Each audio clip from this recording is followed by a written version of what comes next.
This story is about power, prejudice, and regret, but most of all, it's about justice.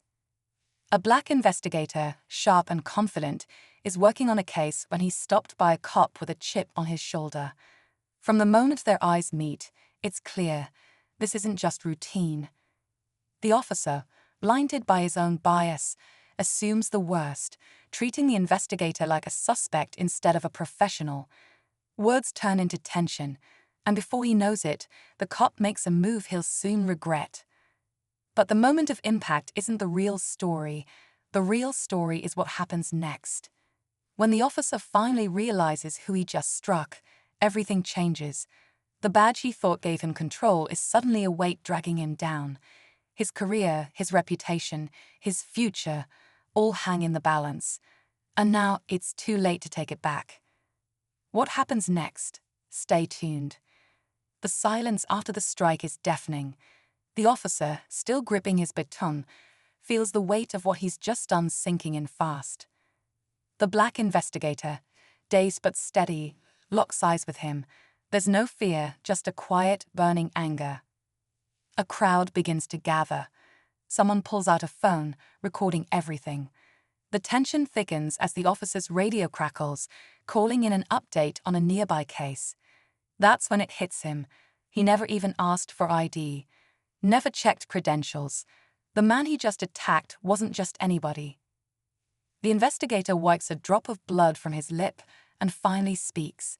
His voice is calm but sharp, cutting through the officer's panic. "You have no idea who I am, do you?" The officer swallows hard, his face pale, because now the real consequences are about to begin.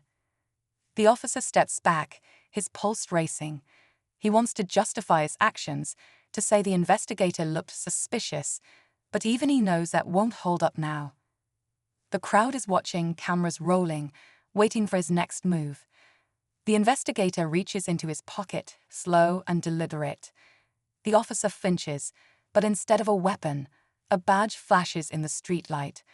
"Special Investigator, Internal Affairs," he says, his voice steady.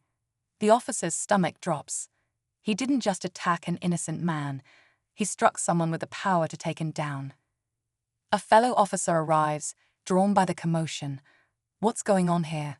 he asks, scanning the scene. The investigator turns to him.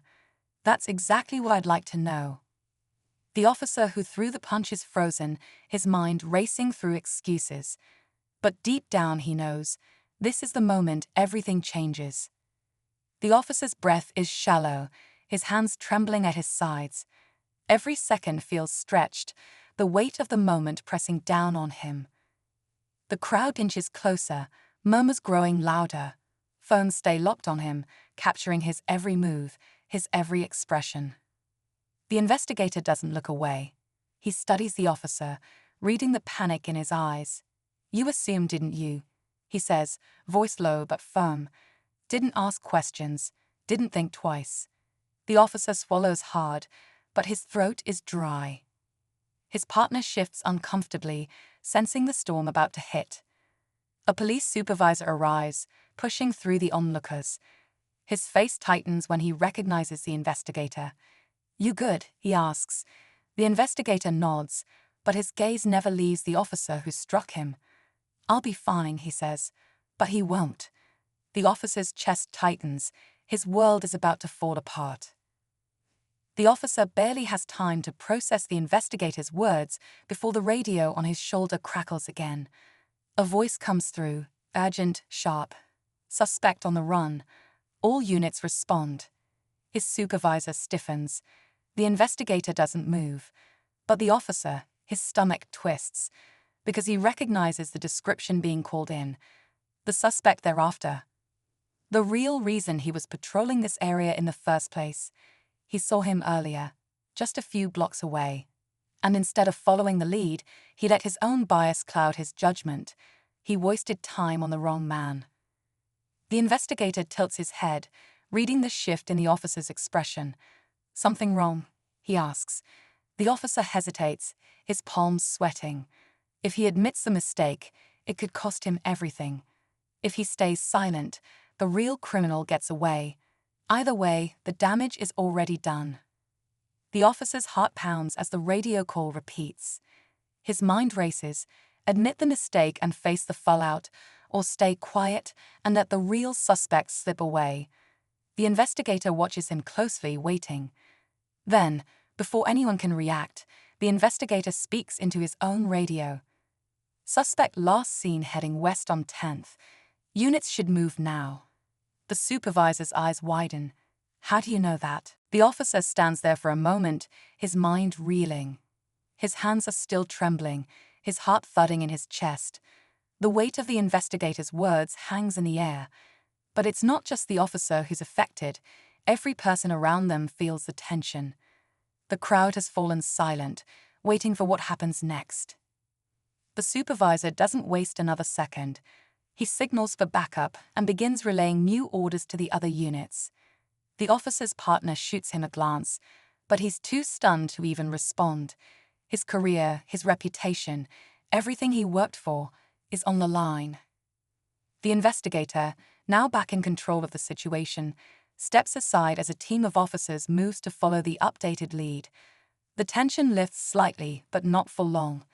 The officer knows he can't outrun the consequences of his actions. Not now, not ever. Later, back at the station, the investigation takes a different turn. The officer is put on administrative leave pending an internal review. His badge, his pride, everything he thought he was entitled to, now all questioned. Meanwhile, the investigator gets the case files he's been working on, and the true criminal is apprehended. But it's the officer's face that haunts him, the shame that lingers in his eyes. Days pass, and the officer finally faces his hearing.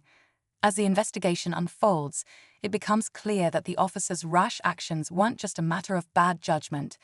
They were part of a larger issue. The system he swore to protect had failed him too, just as it had failed many others. It wasn't just about one officer's mistake, it was about the culture that allowed it to happen in the first place. The investigator watches from a distance, knowing this moment could be the start of real change. The officer will pay for his actions, but the deeper problem, that's just beginning to unravel. In the end, justice isn't just about what happens in a single moment, it's about confronting the issues that build up over time. And sometimes, the hardest part isn't taking down the bad guys, it's facing the truth that lies within.